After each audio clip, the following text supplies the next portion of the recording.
Salut tout le monde. Vous rêvez d'étudier en France? Super projet. Mais entre le rêve et la réalité, il y a une étape incontournable et parfois un peu intimidante, la procédure Campus France.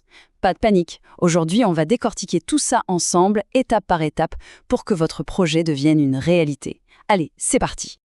Alors voilà notre feuille de route. On a découpé ça en 6 grandes étapes. Un véritable parcours du combattant, mais qu'on va rendre simple. On commence par les fondations, la définition du projet. Puis on construit le dossier. On s'assure que les finances tiennent la route. On se prépare pour le grand oral, on décroche le visa et enfin, on voit ce qui se passe à l'arrivée. Prêt? On y va. Allez, on attaque avec la toute première étape et franchement, c'est la plus importante.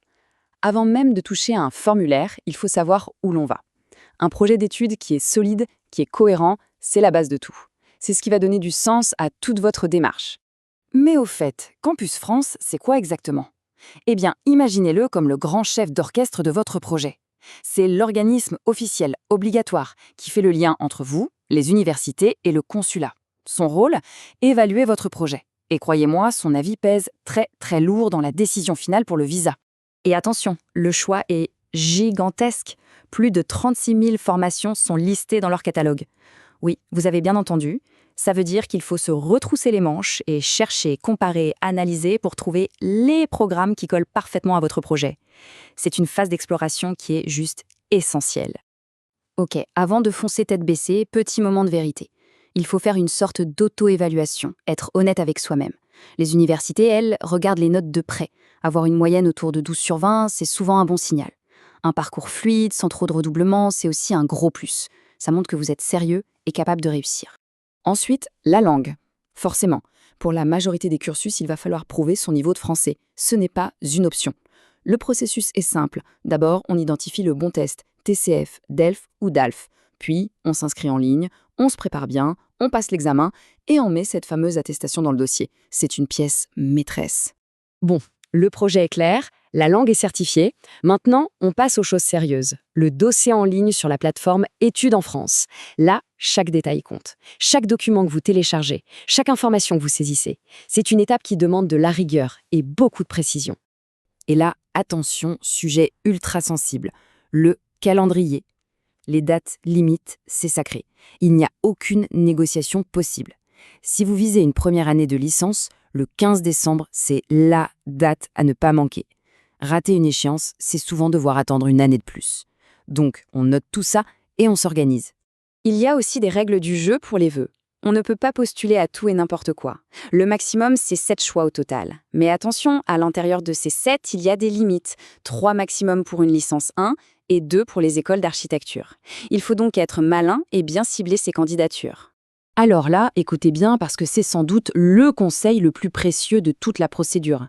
La lettre de motivation, elle doit être unique pour chaque formation. Le copier-coller, c'est la pire erreur. Les examinateurs le voient tout de suite et c'est quasi éliminatoire. Il faut expliquer pourquoi ce programme, dans cette université, est fait pour vous. C'est votre chance de briller. On a un super dossier, un projet en béton, mais il reste un point crucial, le nerf de la guerre, l'argent. Et oui, il faut prouver qu'on a les moyens de vivre en France pendant ses études. C'est une condition absolument non négociable pour le consulat. Alors, de combien on parle? Le chiffre magique à retenir, c'est 615 €. C'est la somme que l'administration française estime nécessaire chaque mois pour qu'un étudiant puisse vivre correctement. Tout le calcul de vos ressources va tourner autour de ce montant. Donc si on fait le calcul pour une année entière, soit 12 mois, hop, ça nous fait 7 380 €. C'est la somme totale qu'il faudra justifier. Ça ne s'improvise pas, il faut vraiment anticiper pour réunir ce montant. La question, c'est comment on prouve qu'on a bien cette somme? Il y a plusieurs moyens, mais la solution en or, celle que les consulats adorent, c'est l'avis, l'attestation de virement irrévocable. En gros, l'argent est bloqué sur un compte et sera viré tous les mois une fois en France. Pour le consulat, c'est la preuve ultime. Le dossier est validé. Super. Mais c'est pas fini. Place à l'oral, l'entretien pédagogique. C'est un moment absolument décisif. Ce n'est pas juste une formalité, c'est un véritable oral de motivation où vous devez défendre votre projet et prouver qu'il est solide. Et regardez bien ce chiffre, il est dingue. La moitié des échecs à cet entretien, c'est juste un manque de préparation. La moitié. Ça veut dire que si vous prenez ce rendez-vous au sérieux, si vous vous préparez bien, vous mettez toutes les chances de votre côté. Alors concrètement, on se prépare à quoi? Il y a des questions qui tombent à tous les coups, c'est quasi sûr. Pourquoi la France? Pourquoi cette fac et pas une autre? Quel est votre projet pro? Comment vous allez payer tout ça? Les réponses doivent être claires, structurées et personnelles. C'est le moment de donner vie à votre dossier et de tout justifier. Ça y est, on a l'admission, on a l'accord de Campus France, on est sur la dernière ligne droite. L'ultime étape administrative avant de pouvoir enfin faire sa valise, la demande de visa étudiant. On y est presque. Là encore, pas de panique, la procédure est super balisée, c'est une suite d'étapes logiques. D'abord, on crée un compte sur le site France Visa. Ensuite, on prend rendez-vous au centre de visa pour déposer le dossier papier avec tous les originaux, les photocopies et pour donner ses empreintes. L'organisation, c'est la clé. Le visa est dans le passeport, l'avion a atterri, bienvenue en France. L'aventure commence, mais l'administratif n'est pas tout à fait fini. Il reste quelques démarches super importantes à faire dès les premiers jours pour être tranquille. Dès votre arrivée, il y a une petite to-do list à ne surtout pas oublier. Priorité numéro 1, absolue, valider son visa en ligne dans les 3 mois. C'est ce qu'il transforme en titre de séjour. Et juste après, on file ouvrir un compte en banque et on s'inscrit à la Sécu. Indispensable pour la vie de tous les jours. Et cette validation, comment ça marche? En fait, c'est hyper simple.